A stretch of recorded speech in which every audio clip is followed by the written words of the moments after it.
கர்த்தருடைய பரிசுத்த நாமத்திற்கு ஸ்தோத்திரம்.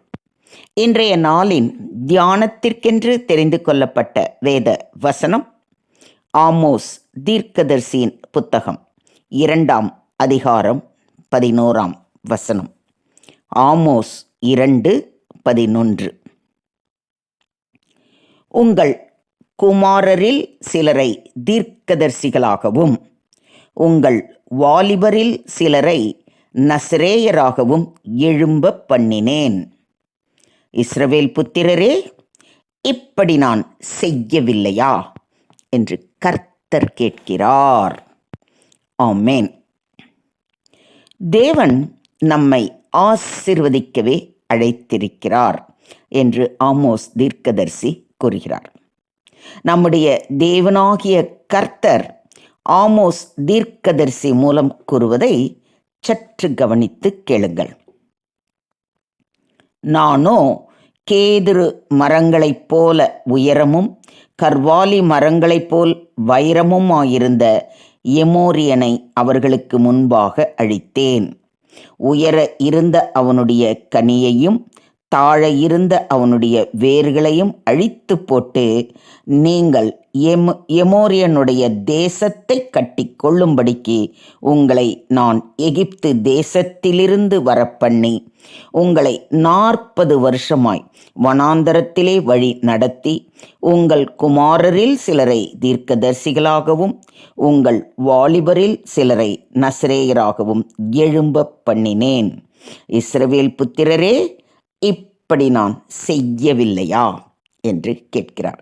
அதாவது எவ்வளோ உரிய போராட்டங்கள் மத்தியில் அவ்வளோ பிரச்சனைகளில் இருந்து உங்களை பாதுகாத்து 40 வருஷமாக வனாந்தரத்துலேயும் உங்களை வழி நடத்தி உங்கள் பிள்ளைகளில் ஒரு சிலரை தீர்க்கதரிசியாக சிலரை நசரேயராக மாற்றி உங்களை வழி நடத்த, தீர்க்கதரிசிகள் ஆண்டவருடைய வார்த்தையை கேட்டு ஜனங்களுக்கு சொல்லி அதன்படி நடக்க செய்வாங்க.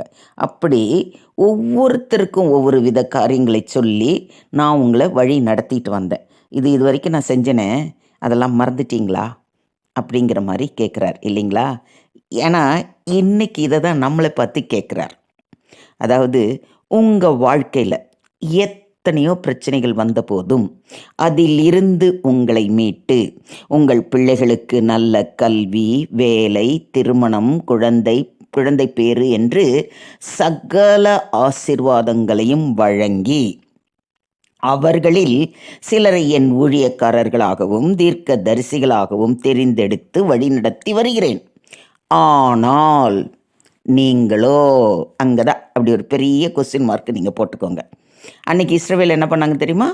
அன்று இஸ்ரவேலர் நசரேயருக்கு திராட்சை ரசம் குடிக்க கொடுத்து தீர்க்க தரிசிகளை நோக்கி, நீங்கள் தீர்க்க தரிசனம் சொல்ல வேண்டாம் என்று கற்பித்தது போல என்னுடைய ஊழியக்காரர்களை ஊழியம் செய்ய விடாமல் தடுப்பதும் அவர் கூறும் தீர்க்க தரிசனங்களை நம்பாமலும் என்னை அசட்டை பண்ணுகிறீர்கள்.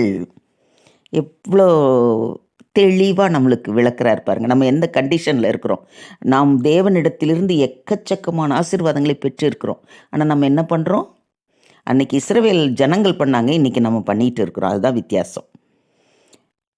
கொஞ்சம் அப்படி சிந்தித்து பாருங்கள்.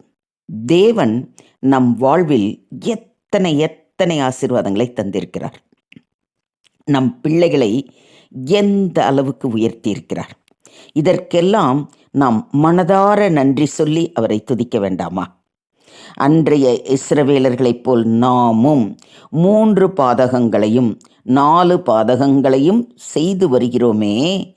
இந்த பாதகங்களுக்கு தேவன் தரும் தண்டனையை நம்மால் சகிக்க முடியுமா? சற்றே சிந்தித்து பாருங்கள். அது என்ன 3 பாதகங்கள் 4 பாதகங்கள் அப்படின்னு கேட்குறீங்களா? அதை பற்றி சற்று விரிவாக கூறுகிறேன், கவனமாக கேளுங்கள். நம்முடைய தேவனாகிய கர்த்தர் நமக்கு 10 கட்டளைகளை கொடுத்திருக்கிறார் இல்லைங்களா? அதில் முதல் 3 கட்டளைகள் கர்த்தருடைய பரிசுத்த நாமத்தின் மகிமைக்கு உரியது. அதை நாம் பரிசுத்த குலைச்சலாக்க கூடாது. முதல் 3 கட்டளை என்ன? என்னையன்றி வேறே தேவர்கள் உனக்கு உண்டாயிருக்க வேண்டாம். யாதொரு சொரூபத்தையாவது விக்கிரகத்தையாவது நமஸ்கரிக்கவும் சேவிக்கவும் வேண்டாம். கர்த்தருடைய நாமத்தை வீணிலே வழங்காதிருப்பாயாக, இல்லைங்களா?